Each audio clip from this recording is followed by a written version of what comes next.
বাংলাদেশের মানুষেরা দীর্ঘদিন ধরে এক জুলুম, নিপীড়ন, স্বৈরাচারী শাসন ব্যবস্থার মধ্য দিয়ে একটা নাভিশ্বাস আমাদের উঠেছিল। আমরা যখন ধরে নিয়েছিলাম যে ওই ফ্যাসিবাদী সরকার যেভাবে টাইমলাইন ঘোষণা করে 2021, 2041, 2071 কতগুলো সাল তারা ঘোষণা করে ফেলেছে এবং বাংলাদেশে আমরা মুক্তির আর কোনো উপায় দেখছিলাম না, ঠিক সেই সময়টাতে এই বাংলাদেশের আপামর জনতা, বাংলাদেশের ফ্যাসিবাদ বিরোধী সকল রাজনৈতিক দল সকলে মিলে রাজপথে জীবন দেওয়ার মধ্য দিয়ে আমরা এই বাংলাদেশকে নতুন করে মুক্ত করতে সমর্থ হয়েছিলাম। সেই 24-এর অভ্যুত্থানের সময়কালে আমাদের যেসব ভাইরা জীবন দিয়েছেন, আমরা তাদের আত্মার মাগফিরাত কামনা করি। আমাদের আহত ভাইরা এখনো অনেকেই আছেন যারা দুই চোখে দেখতে পান না, অনেকেই আছেন যারা পঙ্গু, হাঁটতে পারেন না, অনেকেই আছেন নানা ধরনের শারীরিক জটিলতায় তারা ভুগছেন। আমরা তাদের জন্য দোয়া কামনা করি, আল্লাহ রাব্বুল আলামিন তাদেরকে সুস্থতা দান করুক। কিন্তু এর বাইরে গিয়ে রাষ্ট্রীয় দায়িত্ব থেকে আমাদের শহীদ পরিবার এবং আহত যোদ্ধারা যারা আছেন তাদের জন্য একটা বৃহৎ পরিসরে দায়িত্ব রয়েছে। আমরা সরকারের মাননীয় মন্ত্রী এখানে উপস্থিত আছেন, তাদের কাছে আমরা বিনীত কণ্ঠে আহ্বান জানাতে চাই, এখনো অনেক শহীদ আছেন যাদেরকে তালিকায় অন্তর্ভুক্ত করা হয়নি। এখানে অনেক আহত যোদ্ধারা আছেন যারা এতটা গুরুতর আহত কিন্তু তাদের ক্যাটাগরি করা হয়েছে সি ক্যাটাগরিতে, তাদেরকে পিছিয়ে রাখা হয়েছে। এটা স্পষ্টতই আমাদের যে সব জুলাই যোদ্ধারা আছেন তাদের স্বীকৃতিতে বাধা তৈরি করে। এই কারণে আমরা মাননীয় মন্ত্রীর কাছে আবেদন জানাবো, আমাদের জুলাই যোদ্ধারা যারা এখনো চিকিৎসাপ্রাপ্ত হয় নাই এবং আমাদের আহত যোদ্ধারা যাদের ক্যাটাগরি নিয়ে এখনো পর্যন্ত অসুবিধা রয়েছে, সরকার অতি দ্রুত উদ্যোগ গ্রহণ করে আমাদের এই শহীদ পরিবার এবং আহতদের যে আইনি জটিলতাগুলো চলছে, আমলাতান্ত্রিক জটিলতা, সেগুলো নিরসন করার উদ্যোগ গ্রহণ করবে। একই সাথে এখানে মাননীয় স্বরাষ্ট্রমন্ত্রী উপস্থিত আছেন, তার কাছে আমরা একটা বিষয় স্পষ্ট করে বলতে চাই, এই বাংলাদেশে যারা গণহত্যা করেছে, যারা মানবতা বিরোধী অপরাধ করেছে, সেই আওয়ামী লীগ, সেই গুন্ডারা, মানবতা বিরোধী অপরাধীরা, তারা এখনো পর্যন্ত বিভিন্ন জায়গায় আমাদের জুলাই যোদ্ধারা যারা আছেন তাদেরকে হুমকি দিয়ে বেরোচ্ছে। আমরা সরকারের কাছে আহ্বান জানাই, অতি দ্রুত আওয়ামী লীগের যত সন্ত্রাসী আছে সকল সন্ত্রাসীকে গ্রেফতার করে বিচারের আওতায় নিয়ে আসতে হবে এবং দল হিসেবে আওয়ামী লীগ যে মানবতা বিরোধী অপরাধ করেছে, যে গণহত্যা চালিয়েছে, দল হিসাবেও আওয়ামী লীগকে বিচারের আওতায় নিয়ে আসতে হবে। সম্মানিত উপস্থিতি, এই জুলাই আন্দোলন, এই জুলাই গণঅভ্যুত্থান, এই বিপ্লবের অংশীদার আমরা সকলেই। আমরা আজকে একটা রাষ্ট্রীয় প্রোগ্রামে এখানে উপস্থিত হয়েছি, কোনো দলীয় প্রোগ্রামে না। যে রাষ্ট্রীয় প্রোগ্রামে আমরা উপস্থিত হয়েছি সে রাষ্ট্র সবাইকে ধারণ করার কথা, কিন্তু দুর্ভাগ্যের বিষয় কেন যেন আমাদের রাষ্ট্রীয় একটা প্রোগ্রামেও আমরা ইতিহাসের সমস্ত কিছুকে আমরা ধারণ করতে ব্যর্থ হলাম।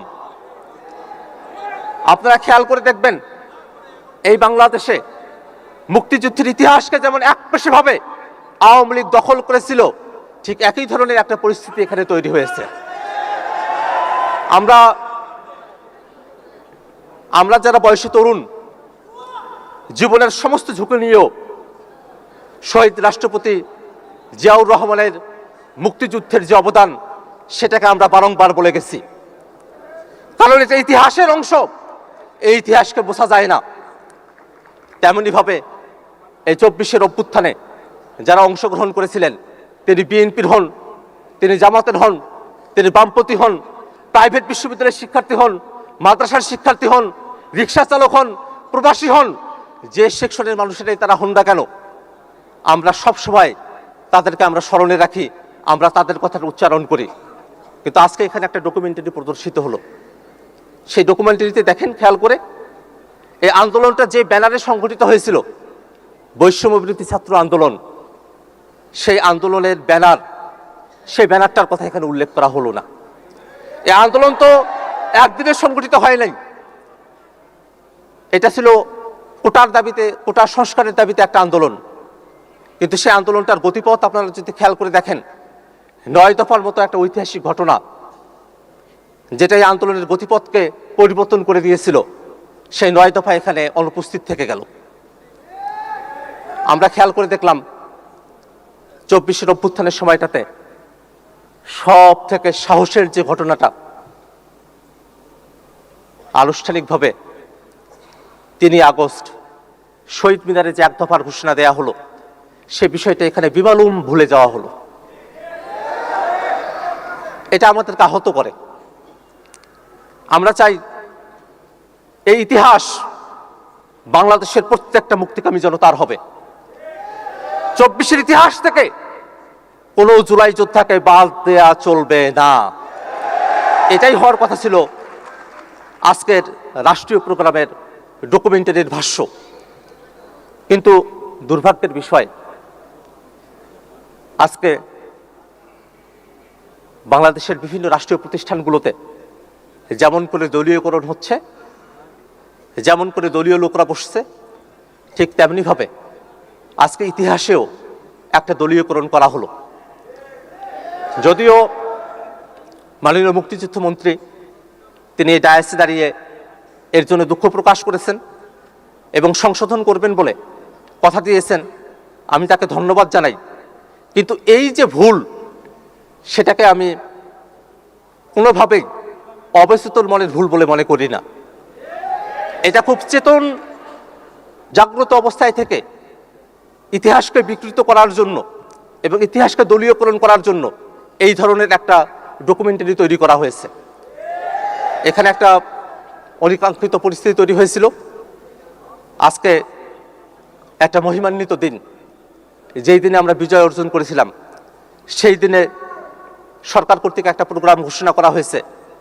সেই প্রোগ্রামটা যাতে আমরা শান্তভাবে আমাদের কথাগুলো বলতে পারি, সে কারণে আমি আপনাদের সামনে এসে দাঁড়িয়েছিলাম। আপনারা যারা জুলাই যোদ্ধারা আছেন, আপনারা তখন আমার কথা শুনেছেন, এই কারণে আপনাদের কাছে আমি ধন্যবাদ এবং কৃতজ্ঞতা জানাতে চাই। পাশাপাশি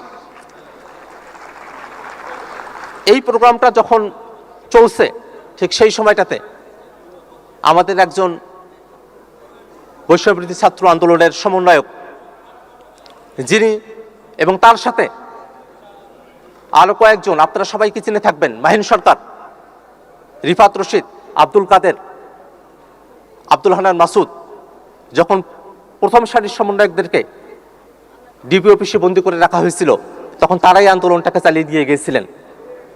কিন্তু মাহিন সরকারি অনুষ্ঠানে দাওয়াত পেয়েছিলেন, এসেছিলেন, কিন্তু তাকে এই অনুষ্ঠানে আর থাকার সুযোগ হয়ে ওঠে নাই। এই পরিস্থিতির কারণে এক ধরনের ধস্তাধস্তির পরিস্থিতিতে তাকে এই হলরুম থেকে বেরোয় যেতে হয়েছে। সেটা এখানকার শুধু পরিস্থিতি নয়, আজকে রাষ্ট্রীয়ভাবে অনেকগুলো জায়গাতেই, অনেকগুলো জেলা এবং শিক্ষা প্রতিষ্ঠানে প্রোগ্রাম চলছে। সেই জেলা এবং শিক্ষা প্রতিষ্ঠানগুলোর অনেকগুলোতেই সরকার দলীয় নেতাকর্মীরা, তারা এনসিপি এবং অন্যান্য নেতাকর্মীদের উপরে তারা হামলা করেছে, তাদেরকে অনুষ্ঠানস্থল থেকে বের করে দিয়েছে। এই যখন পরিস্থিতি চলছে, ঠিক সেই সময়টাতে আমি জুলাই যোদ্ধাদের একজন হয়ে এবং আমার দলের একজন প্রতিনিধি হিসাবে এই প্রোগ্রামের সফলতা কামনা করি। কিন্তু আমার ব্যক্তিগত পক্ষে এবং আমার যারা সহযোদ্ধারা আছেন, তাদের জন্য একটা সুন্দরের আকাঙ্ক্ষায় আমার পক্ষে এই প্রোগ্রামে অবস্থান করা আর সম্ভবপর নয়। আমি আজকের এই অনুষ্ঠানের মাননীয় রাষ্ট্রপতি, তাকে আমি ধন্যবাদ জ্ঞাপন করি। তিনি বাংলাদেশের পক্ষে যেভাবে অবস্থান নিয়েছেন, সেটাকে আমরা ধারণ করি। তিনি একই সাথে মুক্তিযোদ্ধা, একই সাথে জুলাই যোদ্ধা, তার প্রতি সম্মান ব্যক্ত করছি।